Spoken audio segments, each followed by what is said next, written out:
आज की इस वीडियो में आप जानेंगे कि बाबा की एक युक्ति ने सालों साल परेशान डिप्रेशन के एक मरीज को मात्र 15 दिनों में डिप्रेशन से बाहर कर दिया। ऐसा क्या किया बाबा जी ने, जानिए इस वीडियो में और बने रहें अंत तक। नमस्कार, आज के अपने इस वीडियो में हम प्रस्तुत करने जा रहे हैं एक अनोखी कहानी, जिसको सुनकर आप अपने किसी भी प्रकार के मानसिक रोगों से आप बाहर आ सकते हैं। और आज जो मैंने विषय चुना है वह विषय है डिप्रेशन। तो आज मैं आपके सामने प्रस्तुत करने जा रहा हूं डिप्रेशन की एक ऐसी अनोखी कहानी कि जिसको सुनकर आप एकदम खुश हो जाएंगे और आप यह समझ पाएंगे कि यह सब आपके मन का ही फितूर है और कुछ भी नहीं।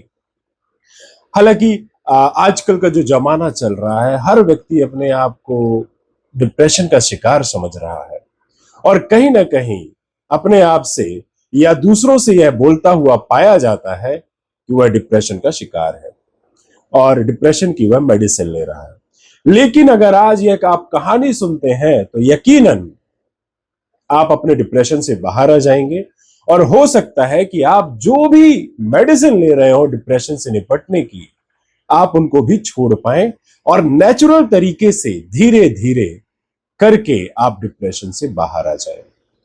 हालांकि जो डिप्रेशन है, मैं आज तक नहीं मानता कि डिप्रेशन जैसी कोई चीज होती है, लेकिन फिर भी अगर दुनिया में इसका बोलबाला है तो इसको मानकर ही इसको ठीक किया जा सकता है, क्योंकि अगर आप मानेंगे नहीं तो फिर ठीक कैसे करेंगे।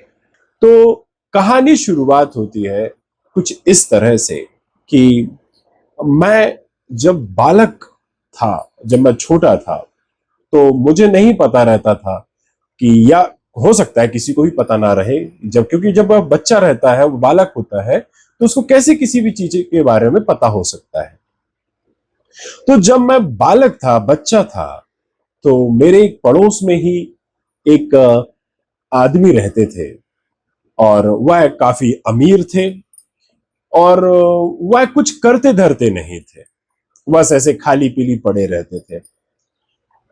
और जब भी उनको कुछ करने के लिए कहा जाता था तो वह एक ही बात कहते थे कि उनका कुछ करने में मन नहीं लगता, उन्हें घबराहट होती है, उन्हें बेचैनी होती है, उन्हें घर से निकलने में डर लगता है, उन्हें अजीब अजीब से ख्याल आते हैं, उनका जीवन नीरस हो गया है और वह किसी भी काम के नहीं रह गए हैं। उन्हें ऐसा लगता था कि उनकी दुनिया खत्म हो गई है। तो जब मैं उनको ऐसा पड़ा हुआ देखता था, क्योंकि गर्मियों की छुट्टियों में जब हम गांव जाया करते थे, तो मैं उनको ऐसा पड़ा हुआ देखता था, तो अपने आप से एक सवाल करता था कि क्या व्यक्ति है यार, कि जब देखो ये पड़े ही रहते हैं, ऐसे ही पड़ा रहता है कोई व्यक्ति क्या। तो जब मैं अपने दादाजी से यह सब बातें पूछता था तो वह यह कह देते थे कि निकम्मा है और नकारा है ना, पिछवाड़े में 4 लठ पड़नी चाहिए तो अपने आप सुधर जाएगा, लेकिन उनके माँ बाप का कसूर है, वो ऐसा कुछ करते ही नहीं है। फिर जब यह बात हुई उसके बाद मतलब कहानी कुछ आगे बढ़ी, वह धीरे धीरे और भी बड़ा हो गया, ठीक है, शादी लायक उम्र आ गई, पर वह शादी करने से भी कतराने लगा कि नहीं, वह शादी नहीं करेगा, अगर उसके साथ कुछ ऐसा गलत हो जाएगा तो उसके बीवी बच्चों का क्या होगा। और वह तरह तरह से, मतलब कहने का मतलब यह है कि एकदम हताश हो चुका था और कुछ उसको फिजिकल प्रॉब्लम भी होने लगी थी, क्योंकि जो व्यक्ति दिन भर घर में पड़ा रहेगा, बिस्तर से उठेगा नहीं, ख्याली पुलाव पकाता रहेगा, जबरदस्ती की नेगेटिव थिंकिंग करता रहेगा, तो वह कैसे उससे ठीक हो पाएगा, या ऐसा कैसे संभव है कि उसे किसी भी प्रकार की फिजिकल बीमारी नहीं होगी। अब क्या था, उस समय तो यह सब जानता नहीं था कोई कि साइकोथेरेपी क्या होती है ना, साइकोथेरेपिस्ट क्या होता है। तो उस समय क्या हुआ कि मेरे ही दादाजी ने एक दिमाग लगाया और उन बाजू वाले को एक सलाह दी, एक काम करिए आप, मेरी नजर में एक बाबा है और वह बाबा एक चुटकी में आपके बच्चे को ठीक कर देंगे, बस आप एक बार उन्हें बुला लीजिए और जैसा मैं कहता हूं आप वैसा करिए। तो अब क्योंकि उनको अपने बच्चों को ठीक करना था, अब वह कैसे मना कर सकते थे। तो उन्होंने बोला हाँ ठीक है, आप बुला लीजिए और हम ये करते हैं। तो मेरे दादाजी ने उनसे कहा कि आप ऐसा करिएगा कि जैसा जैसा बाबा कहे वैसे वैसे आप हाँ में हाँ मिलाते जाइएगा। ठीक है। अब क्या हुआ, दूर से एक बाबा आए, हाथ में झाड़ू लेकर आए, और बाबा से पहले ही दादाजी ने साठ गांठ कर ली। बाबा गए उसके घर और उसको बिस्तर में पड़ा हुआ देख के एकदम बिस्तर के बाजू में झाड़ू झाड़ू मारने लगे। निकल बाहर, भाग यहां से, तू कैसे यहां पर पड़ा हुआ है, निकल बाहर निकल, तू क्यों इस बच्चे को खाए जा रहा है, इसकी जिंदगी बर्बाद किए जा रहा है, निकल बाहर यहां से निकल। अब वह भी जो आदमी था वह भी थोड़ा सा डरा, थोड़ा सा परेशान हुआ, एंजस हुआ, अबे ये क्या हो रहा है मेरे साथ, ये कौन है बे, और भागा वहां से। और अपने पिताजी से कहता, अरे कौन है कौन है, अरे ये बाबा है बाबा। तो बाबा बोलते हैं जैसे ही वो खड़ा होता है तो फिर उसके पीछे जाके दीवार में मारने लगते हैं झाड़ू। अरे छोड़ छोड़, क्यों चिपका है इससे, क्यों चिपका है इससे, निकल बाहर निकल बाहर। अब वो जो आदमी था उसके मन में डर आ गया, यार ये किसको निकाल रहा है, किसको निकाल रहा है, ये यहां पे तो कोई नहीं है। और जो इसके पिताजी थे पहले से ही सेट थे, तो वह भी थोड़ा सा पीछे हो गए। हाँ बाबा, हाँ बाबा, बिल्कुल सही बाबा, मुझे लगता है कि शायद यही है, यही परेशान करके रखा मेरे बेटे को, इसी ने सब कुछ परेशान किया है। तो बाबा क्या करते हैं, एक झाड़ू लड़के के सिर पे मार देते हैं, आदमी के मार देते हैं और कहते हैं जा तेरा कल्याण हो, और मैं तुझे 15 दिन के अंदर इस जो तेरे साथ एक बहुत बुरी आत्मा है मैं इसको अलग कर दूंगा। अब लड़के के दिमाग में यह बात घर कर गई, यार उसे कोई आत्मा परेशान कर रही है। अब वह क्या हो रहा, थोड़ा सा, अब देखिए जो व्यक्ति दिन रात बिस्तर में पड़ा रहता था, जिसको कुछ सूझता नहीं था, और वह यह सोचता था उसकी जिंदगी खत्म होगी, अब वह यह सोचने लगा कि उसको कोई आत्मा परेशान कर रही है। और वह क्या करने लगा, हर समय यही सोच रहा है कि यहां आत्मा है वहां आत्मा है। अब उसका दिमाग जो है वो डाइवर्ट हो गया। अब वह हर क्षण यही सोचने लगा कि ये परेशान, अच्छा तभी तो मुझे अच्छा नहीं लगता, तभी तो मैं कुछ नहीं करता, अच्छा इसी ने ही परेशान करके रखा है मुझे, हे भगवान बचा ले मुझे, भगवान। गया अपने पापा को, पापा मुझे बचा लो, पापा मुझे बचा लो, पापा मुझे बचा लो। अब पापा क्या बोले, नहीं वो बाबा आएंगे 15 दिन के बाद आएंगे, वही बचा पाएंगे।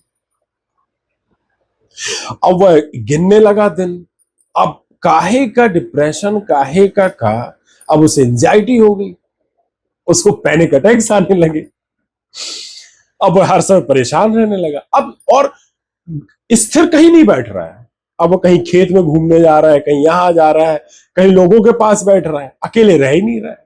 अब एक नई समस्या, पर लेकिन कहीं ना कहीं उसके पिता खुश थे। उन्होंने यह थोड़ा सा खुशी जताई मेरे दादाजी से कि आज पहली बार मैं उसे कहना चाहिए कि इतना एक्टिव देख रहा हूं, और इतना मतलब कहना चाहिए किसी भी प्रकार से वह अपने कमरे से बाहर तो आया, अपने बिस्तर से तो बाहर आया। फिर हुआ यह कि 15 दिन के बाद बाबा जी आए, पहले से ही सब कुछ सेट था। बाबा जी ने एक कहना चाहिए बॉटल साथ में लेकर आए और कुछ भभूति साथ में लेकर आए, और आए, उसके सामने बैठे, उसको बिठाला और 4-5 झाड़ू उसके सिर पे मारी, और पूजा पाठ शुरू कर दी, कुछ भी करने लगे। बॉटल का ढक्कन खोले, चल आ जा इसमें, आजा आजा, और बोले अच्छा आ गई, ढक्कन बंद कर दिया। अब वो देख रहा है, अरे ढक्कन बंद हो गया, अब तू इसी बॉटल में बंद रहे, बंद रहे इसी बॉटल में। फिर उनने एक अपने पोटली से एक पुड़िया निकाली और उसमें देख बेटा इसमें यह भभूति है, लेकिन इस भभूति को तुझे, जैसे अभी शाम होने में आधा घंटा बाकी है, अगर तू इस भभूति को शाम होने से पहले खा लेता है, लेकिन जब मैं चला जाऊं तब इस भभूति को खाना, तू उसी समय से इस आत्मा से छुटकारा मिल जाएगा और इसने जितना भी तेरा नुकसान किया होगा उससे भरपाई हो जाएगी। अब वह भभूति उसके हाथ में दे दी लड़के के। अब लड़का लगा छटपटाने कि बाबा जाए, क्योंकि उसको भभूति खानी थी, क्योंकि उसको आराम चाहिए था। बाबा जानबूझ के लेट करते रहे। जब देखा उन्होंने कि 10 मिनट बचा है, तो 10 मिनट पहले ही बाबा वहां से निकले और बोले, बेटा जब तक मैं घर से बाहर ना हो जाऊं तब तक इसको खाना मत। तो अब लगा इंतजार करने, बाबा घर से बाहर गए और देखा शाम ही होने वाली है, उसे खटाक से भभूति खा ली और देखा अभी तो शाम नहीं हुई है। और उसे अच्छा लगने लगा, एकदम एक्टिव हो गया। अरे ओह, अरे मेरे को तो हल्का लगने लगा। गजब है बाबा, धन्य बाबा, क्या महिमा। और गया अपने पापा के पास गया, बोले अरे पापा मुझे बहुत अच्छा लग रहा है, मुझे बहुत अच्छा लग रहा है, मैं बता नहीं सकता कि मुझे कितना अच्छा लग रहा है, आप लोगों ने मेरा जीवन सुधार दिया, उस बाबा ने जीवन सुधार दिया। और तरह तरह की बातें करने लगा। हुआ यूं कि जो व्यक्ति बिस्तर में पड़ा रहता था, अब वह थोड़ा काम करने लगा, थोड़ा लोगों के साथ रहने लगा, सबके बीच में रहने लगा, और कहना चाहिए उसका जीवन खुशी हो गया। बात कुछ नहीं थी, न भूत था, न डिप्रेशन था, न कुछ था। तो बात क्या थी? बात यह थी कि एक वजह बनाइए जीवन में आगे बढ़ने की, एक वजह बनाइए कुछ कर दिखाने की। और वह वजह जरूरी नहीं है कि बहुत बड़ी हो, छोटी छोटी सी वजह बनाइए। जीवन हमारा छोटी छोटी चीजों से है। कई लोग बहुत बड़ी एक बार में ही मंजिलें बना लेते हैं और फिर रुष्ट होकर बैठ जाते हैं। तो ख्वाब भी हमें छोटे से शुरुआत करना चाहिए, छोटी छोटी चीजें करके फिर बड़ा करना चाहिए। अब यहां पे एक बात यह भी समझिए कि अगर वाकई में डिप्रेशन था, तो वह सिर्फ एक भभूति से कैसे ठीक हो गया? जबकि आजकल के जो हर जगह फेमस है कि ये दवाई खाओ, वो दवाई खाओ, दवाई खाना ही पड़ेगा, नहीं तो ठीक नहीं हो गए, ये हो जाएगा, वो हो जाएगा। घंटा हो जाएगा। क्यों ठीक हुआ वो?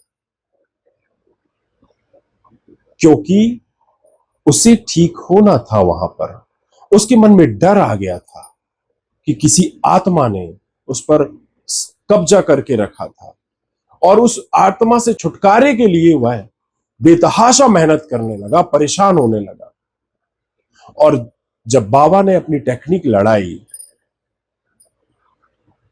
तब वह खुश हो गया। तब उसे जीवन का मतलब भी समझ में आया कि जीवन में कुछ और भी है जिसे मुझे पाना है। यह तो भूत प्रेत, बाबा आबा, यह सब अलग बात है। यह आपको कहीं ना कहीं आपको समझाने के लिए है, या आपको मोटिवेट करने के लिए है। कहना चाहिए एक प्रकार की कॉग्निटिव बिहेवियर थेरेपी है। इस कान को पकड़ने से बात नहीं बनी, तो इस कान को पकड़ लिया गया। फर्क क्या हुआ? कान ही पकड़ा ना। तो बस यही मैं आपसे कहना चाहता हूं कि जब तक आप मानकर बैठेंगे कि डिप्रेशन है, यह डिप्रेशन है, इसकी कोई दवाई नहीं है, सिर्फ दवाइयां ही ठूसना है तो ही ठीक होगा, ऐसा कुछ नहीं है। जबकि मेरी बात माने तो डिप्रेशन जैसा कुछ है ही नहीं। बस यह है आपके मन का ख्याली पुलाव है, मन की थोड़ी सी परेशानी है। और अगर आप इससे मेहनत करते हैं, तो मैं आपको यकीन दिलाता हूं कि धीरे धीरे करके आप अपनी इस बीमारी से या अपनी इस परेशानी से बाहर निकल सकते हैं। बस कोई आपको समझाने वाला चाहिए, बस कोई आपको कहना चाहिए कि इन सब चीजों से उबारने वाला चाहिए। और अगर नहीं भी मिल रहा हो, तो आप खुद भी उबर सकते हैं। इतनी बड़ी ताकत तो फिलहाल आपके पास है ही। अगर आप यह समझे, जो मैंने आपको कहानी बताई, आप इसको किसी भी तरह से ले सकते हैं। हर व्यक्ति अपने अपने हिसाब से समझकर अपना इलाज खुद कर सकता है और किसी भी प्रकार के डिप्रेशन से बाहर आ सकता है। यहां पर ध्यान जरूर रखने वाली बात है कि वह यह है कि अगर आप लंबे समय से दवाइयों का सेवन कर रहे हैं तो दवाइयों को एकदम से ना छोड़ें, धीरे धीरे करके इसे खत्म करें और अपने शरीर पर ध्यान दें, अपने मन पर ध्यान दें, ध्यान करें, योगाभ्यास करें और कसरत जरूर करें। अगर आपको इस कहानी से थोड़ा सा भी लाभ मिला हो या आपको लाभ मिल सकता हो तो कृपया करके इस वीडियो को आप ज्यादा से ज्यादा लोगों तक पहुंचाएं, जिससे उनकी मदद हो पाए और वह इस बीमारी या इस परेशानी से बाहर निकल पाए। आज के लिए इतना ही। धन्यवाद।